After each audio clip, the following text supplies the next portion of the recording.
Всем привет, меня зовут Паша. На этом канале мы говорим и обсуждаем музыку. И сегодня у меня вроде обычная, вроде нет тема, а скорее ролик, который я хочу снять для себя, потому что я люблю музыку уже очень много лет. Я люблю в этом всем копаться, люблю всякие списки составлять сам. Я уже очень много лет делаю списки вроде типа лучшие альбомы года, лучшие песни года, все такое.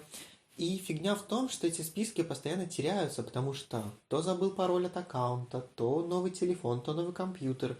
И в итоге это все где-то остается непонятно где. И как бы обидно, потому что я как бы вкладываю какие-то свои мысли, душу в эти списки, поэтому я решил, что лучший способ сохранить их — это как бы выложить в онлайн, потому что на ютубе это не потеряется. Да и список-то довольно важный и большой, потому что закончилось десятилетие, и, конечно же, мне захотелось составить топ лучших альбомов ушедшего уже февраль как бы заканчивается, ушедшего десятилетия. В целом я как бы хотел показать себе самому то, что я слушал, что мне нравилось, и что в целом было актуально и интересно в индустрии. Поэтому в список у меня не составлены насчет моих фаворитов и кумиров, хотя, конечно же, они там тоже присутствуют. Я старался как-то это все смешать в одну такую интересную кучу и составить список лучших альбомов десятилетия. Сейчас я хочу списком выложить, их всего 70, кстати, да, так получилось. Я хочу списком выложить места от 70 до 21-го, а от топ-20 я хочу поговорить отдельно про каждого, хотя бы пару слов, потому что, в принципе, все альбомы в этом списке мне понравились, какие-то больше, какие-то меньше, но все я их считаю очень важными, интересными и крутыми. Но двадцатка — это такие вот самые интересные работы, которые, мне кажется, были прошедшие 10 лет. Сразу скажу, нету в списке альбомов за декабрь 2019 года, то есть список от 2010 с января по ноябрь 2019 года, все остальное уже пойдет в следующее десятилетие, потому что список составлялся очень долго и уже давно. Поэтому, если вдруг кто-то напоролся на этот видос, заходите, смотрите, обсуждаем, будет здорово интересно. И хотелось бы знать, кто как думает вообще, что по этому поводу, у кого самые любимые, какие альбомы тоже за прошедшее десятилетие. Это же классно и интересно. В общем, показываю список с 70 по 21 место.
Ну вот, получилось как-то так. Если вдруг кто-то это посмотрел, надеюсь, вы увидели там какие-то интересные вам альбомы, которые вы слушали, а может, которые вы не слушали и захотите послушать. И давайте перейдем к топу 20. Это самые важные, интересные, классные работы, по моему мнению. И на 20 месте у меня Eminem с его альбомом Marshall Mathers LP2. Это потрясающая работа, лучшая альбома Эминема в прошлом десятилетии, определенно. Потрясающие песни, Рэп God, Берзерк просто как бы... дуэт с Рианой тоже крутой. Очень классная работа, мне понравилась, Eminem вообще молодец, и несмотря на то, что его альбомы Камиказе и Revival были, такие достаточно недооцененные, потому что мне они, в принципе, понравились. Конечно, это его такая прям еще вышка, когда он рвал металл, и все было здорово и классно. На 19 месте у меня альбом Лана Дель Рей Ultraviolence. Очень такая интересная, темная, атмосферная работа. Очень красиво она перешла от ее дебютника, которого еще не было, кстати, в списке, но были другие работы на местах повыше, вы уже, наверное, заметили, и не одна. Лана мастер писать, мастер такого настроения, погружает очень в свою историю, и, конечно же, это очень красиво, потрясающий альбом, мне очень нравятся аранжировки, Прям вау. На 18 месте альбом Life of Pablo Kanye Уэста. Очень неоднозначная работа. Уже такая постканьевская после его самых таких ядерных работ. Но она мне очень понравилась. Очень крутые песни. Famous, Fade, FML. Я забыл еще одну какую-то. В общем, да, в принципе, весь альбом достаточно классный. Канье умеет создавать и продюсировать, что самое важное, интересные классные треки. Он знает, кого позвать, с кем посотрудничать, какой сэмпл взять и сделать из этого интересную, красивую, концептуальную работу. И, как я уже повторялся, альбом действительно неоднозначный, но мне кажется, это был еще вот тот Канье на высоком классном уровне, на котором он умел, я надеюсь, до сих пор умеет создавать работы. На 17 месте у меня Weeknd с его альбомом Starboy. Мне кажется, вот лично для меня этот альбом открыл Уикенда как интересного и классного артиста. Одноименная песня Starboy мне очень сильно понравилась. Я ее слушаю до сих пор, она не устаревает, звучит очень классно. И в целом сами синглы с альбома Can Feel My Face, Heels звучат очень классно, и мне кажется, Weeknd в принципе такой очень интересный, самобытный артист, за которым наблюдать очень занимательно. На 16 месте у меня альбом Miley Cyrus Bangers, он стоит где-то вот тут. Потрясающая работа, вышка карьерная Майли, признаем честно. Очень важный, интересный, крутой поп-альбом, особенно на 2013 год. Майли звучала как никогда актуально, интересно, классно, смесь R&B, хип-хопа, попсы. И это все вот прям был идеальный взрыв для карьеры Майли. Конечно же, We Can't Stop, Breaking Ball, Adore You, SMS, Drive, Someone Else. Потрясающие песни. В принципе, на альбоме очень много. Love Money Party, FU. Это просто просранный шедевр. Я не знаю, почему она не стала синглом, но альбом классный, я его очень люблю. И половина треков до сих пор слушается классно и актуально. На 15 месте альбом Бейонсе. И лично для меня это мой любимый альбом Бейонсе, хотя в рамках какого-то культурного понимания в музыке и исторического я понимаю, что есть у нее альбом круче, и он будет еще в списке, сразу такой спойлер. Но для меня Бейонсе это вот вышка карьерная для Бейонсе тоже, потому что это идеальный поп, это идеальное R&B. На нем есть трек Drunk in Love, который я считаю лучший в карьере Бейонсе вообще. Альбом звучит прям идеально. Мне очень нравится, слушаю до сих пор. На 14 месте опять Kanye West. И на этот раз его альбом Yeah. И это опять же спорный момент. Kanye всегда спорный момент, но альбом крут, потрясающий. Тексты максимально крутые, честные, очень откровенные, иногда слишком откровенные, честно признаюсь. Альбом звучит сыро, недоработанно, как какие-то демки непонятные, но вот это все складывается в такую интересную, живую картину. Это такой альбом на грани, когда Кани уже немножко что-то у него поехало внутри, когда он болел, у него были большие проблемы с психикой, и этот альбом — это его такой крик о помощи, и это, нельзя так, конечно, говорить, но звучит потрясающе. Треки вроде Ghost Town, вроде Violent Crimes, это прям муа-муа. Очень люблю этот альбом, считаю, что его очень сильно недооценили. Кани молодец, крутой продюсер, как и всегда, в общем, да. На 13 месте у меня альбом AM от Arctic Monkeys. Тоже потрясающий альбом, который я слушаю до сих пор до дыр. Открыл для меня группу, я думаю, как и для многих, потому что альбом был действительно огромным хитом, а треки вроде Why You Like Calling Me When You're High и, естественно, Do I Wanna Know, главный хит их карьеры. Ну, крутые треки, крутые, ничего не сказать. Альбом тоже потрясающе звучит, очень люблю, класс вообще. На 12 месте Лана Дель Рей с альбомом Born to Die. Это ее дебютник, который я очень люблю. Мне кажется, это был потрясающий дебют для ее карьеры, который показал ее как писательницу, как интересную артистку, которая может развиваться в необычном для ее жанре, потому что на тот момент жанр такого глэм-поп, ретро-поп был достаточно неизбит, и тогда никто не верил, что Лана сможет с этим материалом стрельнуть. А случилось так, что некоторые песни стали хитярами, все мы знаем Summertime Sadness, все мы знаем Born to Die. Поэтому этот альбом очень важен и крут как для самой Ланы, так и в принципе для индустрии, потому что Лана, я уже говорил в одном из своих видео, открыла своим жанром дорогу очень многим крутым и популярным артистам. На 11 месте альбом Кендрика Ламара «Damn», и это, ё-моё, какой же крутой альбом. Кендрик потрясающий лирицист, я очень люблю, как он пишет, и пусть рэп не мой любимый жанр, я его слушаю, у меня есть любимцы, но я не могу сказать, что я в нем как-то разбираюсь. Но, блин, альбом невероятен. Humble, сама песня Damn, по-моему, DNA, если она оттуда. Это невероятно потрясающие песни. Кендрик вообще классный артист, очень его люблю. Нравится мне, как он пишет, мыслит и вообще, как он делает шоу. Круто. И как бы топ-10 уже, это прям вообще вышка, вышка, вышка. Для меня это что-то вот прям вау. И на 10 месте у нас альбом Бейонсе Lemonade. То самое, про что я говорил. Пусть Бейонсе одноименник и мой самый любимый, я прекрасно понимаю, какое влияние оказал Lemonade, потому что это очень классный концептуальный альбом, который интересно слушать. Я очень люблю к нему визуал. Бейонсе подняла очень важные темы. И сама суть, посыл и такой вот смысл альбома очень классно укладывается в самого персонажа Бейонсе. Альбом очень личный, хоть там трудно сказать, что Бейонсе его писала сама, давайте честно, откровенно.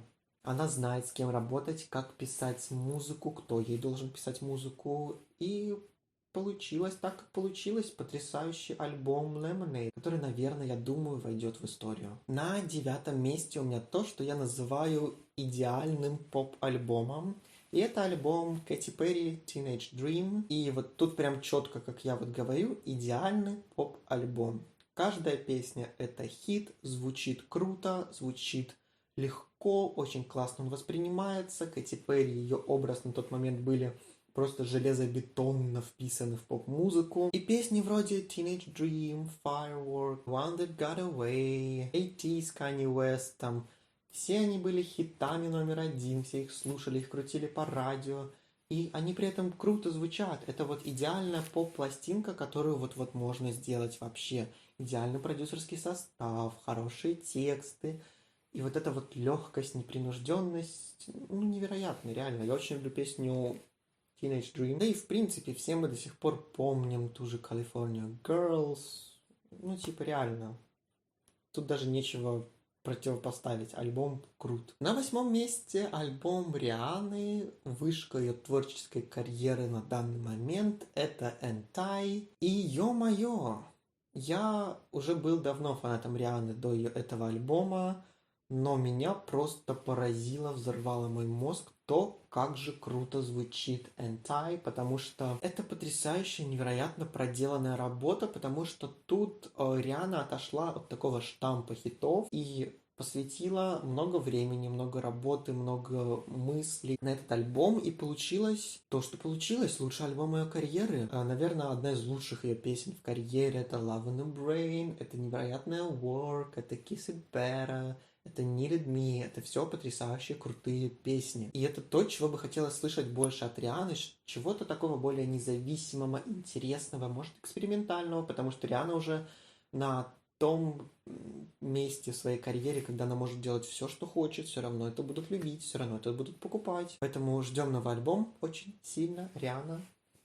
На 7 место я поставил альбом Эда Ширана Multiply, который, ну, выше уже нету у Эда Ширана альбомов в этом списке, так что для меня это лучший его альбом пока что в его карьере. Эд Ширан потрясающе пишет тексты, мне очень нравится, как он работает с аранжировками, и альбом Multiply стал вот такой вот пиковой точкой в его творческой карьере, потому что все-таки Divide не дотянула до этого уровня. Дебютник тоже классный, но все-таки не настолько. Тут все сложилось идеально. Потрясающие баллады вроде Thinking Out Loud, песни вроде I See Fire, которая вошла в Deluxe, но все равно она потрясающая. Тут вот тот Эд Ширан, которого не слишком много, который не звучит из каждой дыры, но при этом он круто поет, играет, доносит свои мысли, рассказывает какую-то историю.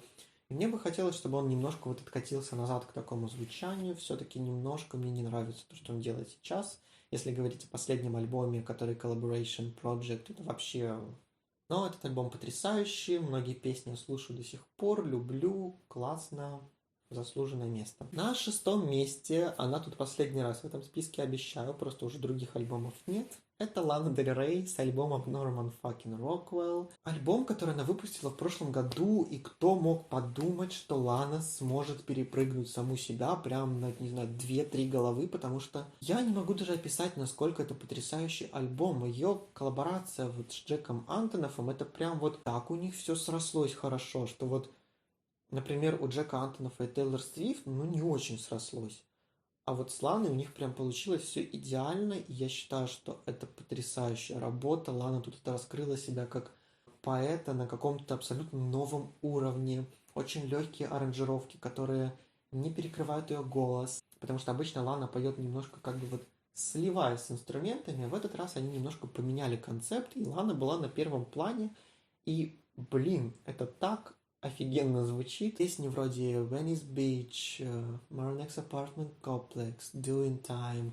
И самая-самая классная, моя любимая, это Hope is Dangerous Thing for a Woman Like Me to Have. Это прям, ну, вышка ее карьеры, реально. Круче не знаю уже куда. Если Лана сможет написать еще лучше альбомы, то у меня взорвется мозг, реально. Но пока что вот так. На пятом месте легендарный альбом Adele 21. Это самая продаваемая пластинка вообще в тысячелетии. И потрясающий альбом от Адель. Она круто пишет тексты, она умеет погрузить в свою историю и сделать из этого очень классный альбом. Все мы знаем суперхиты Rolling in the Deep, Someone Like You, те же там Turning Tables я очень люблю. Адель, в принципе, потрясающая артистка, которую трудно перепрыгнуть как в продажах, так и в качестве музыки.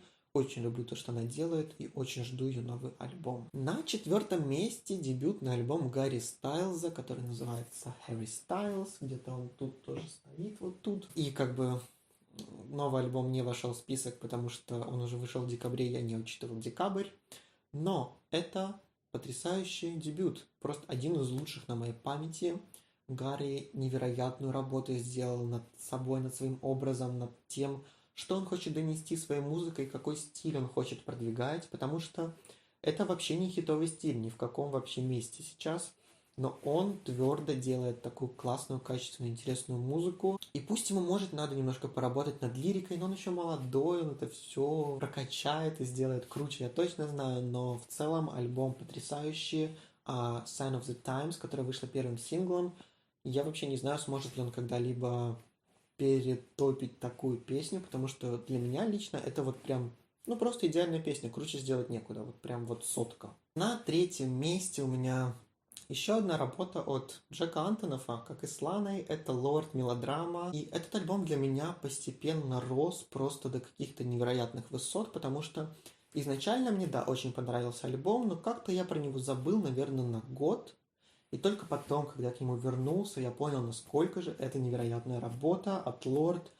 Я так жду ее новый альбом, потому что реально такую сделать вышку, вот альбом реально идеален в каждой песне. Там нету плохого момента, все так просчитано, все даже длинные интро, аутро. Это так потрясающе звучит, у меня аж дыхание сводит реально, вот когда я вспоминаю про этот альбом. Liability, Sober, Home I Dynamite, что там, Green Light, Perfect Places, боже мой, это настолько классные песни, Supercut.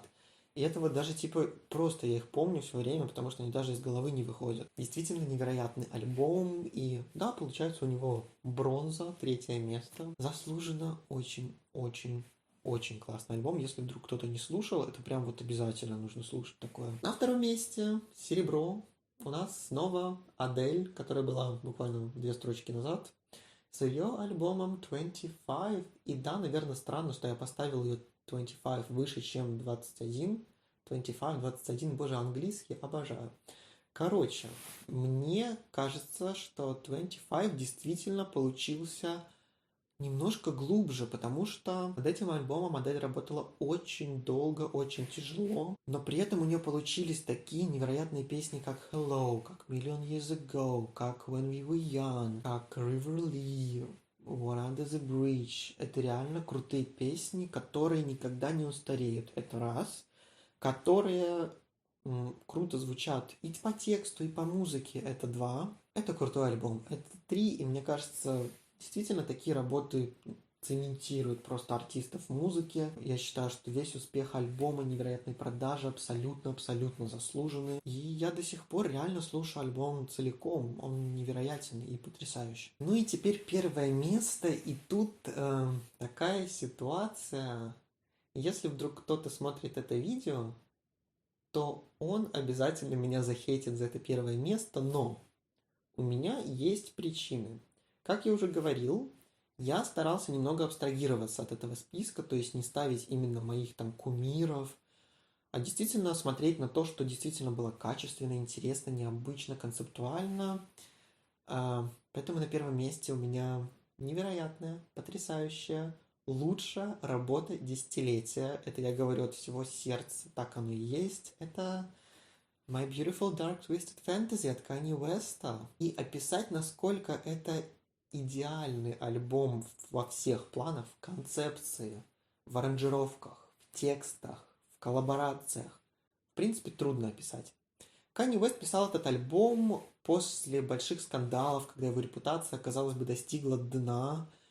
И он понимал, что ему нужно написать идеальный альбом, и у него получилось. Он сделал идеальный альбом, который любят критики, который любят его слушатели, фанаты. Да даже не фанаты, если отключить какую-то ненависть к нему, потому что у многих она есть, и послушать этот альбом вот трезвым взглядом, ну, трудно представить тех, кому он не понравится. Песни вроде One Way или легендарный Monster, это, ну, как бы, тут даже обсуждать нечего, это настолько важные композиции, и в целом весь альбом настолько важен для музыки, для истории музыки, для хип-хопа, это, наверное, вообще одна из самых важных и влиятельных пластинок, собственно, и другие альбомы Канье, потому что, ну, действительно невероятный артист. В целом, эта работа настолько интересная, настолько она разноплановая и показывает Канье с новой стороны, что, ну, тут трудно с этим спорить. Можно не соглашаться из-за нелюбви к Канье или каким-то предвзятому отношению, но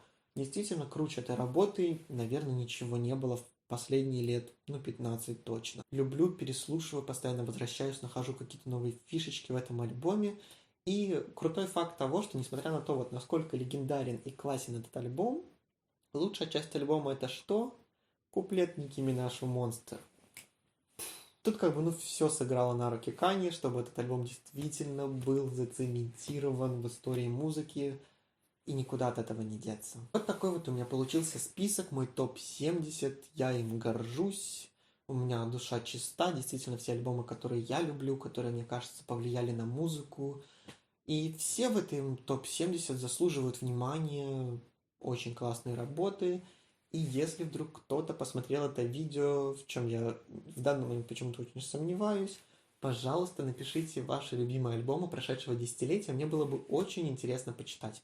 И я знаю, что я слишком поздно сделал этот список, потому что я не думал, что вообще это стоит того, но как-то я решил, что надо для себя это как-то отложить в памяти и в видеоформате, чтобы не потерялся этот список. Потому что он действительно для меня очень важен. Я его составлял, наверное, месяца два. Очень долго думал, кого, куда, что, потому что вот каждое место, это же так важно. Но получилось так, как получилось. Если вдруг кто-то посмотрел, еще раз говорю, пишите внизу ваши любимые альбомы. А у меня на этом все. И так получилось очень длинно. Всем спасибо. Всем пока.